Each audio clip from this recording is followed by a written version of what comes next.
kienet għadha kemm twassal lil binar kbir għall-eżami tal-livell avvanzat u kienet fi triqita lura d-dar. Iżda kif waslet ftit il-bogħod mid-dar tagħha, Anna Vassallo ta' 47 sena li toqgħod iżebbieħ tilfet ħajjitha f'inċident ta' traffiku.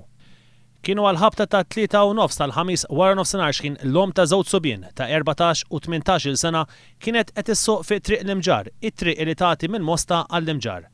Hekk kif waslet fl-akwati tal-iskola ta' l-Imselliet seħħet il-ħabta head-on bejn il-karozza tagħha ta' tip Peugeot 306 u trakk ta' tip ERF li kien qed iġor skip u qed jinstaq mid-direzzjoni apposta mir-raġel ta' 29 sena minn Birkirkara. Mad-daqqa il-mara nqabdet fit-tifrik u għalkemm it-tim mediku tal-isptar għamel madwar 20 minuta sabiex jippruvaw isalvaw la ħajjitha fuq il-post, Anna Vassallo mietet. Ix-xufier ta' trakk sofra xokk kbir u ttieħed għall-kura fiċ-ċentru tas-saħħa tal-Mosta.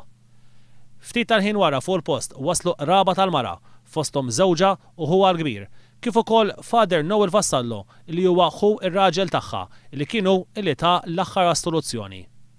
Fuq il-post infetħet inkjesta mexxija minn Maġistrat Tonio Micallef Trigona li ħatar diversi esperti filwaqt illi l-Pulizija tad-Distrett qegħdin jinvestigaw dan l-inċident fatali.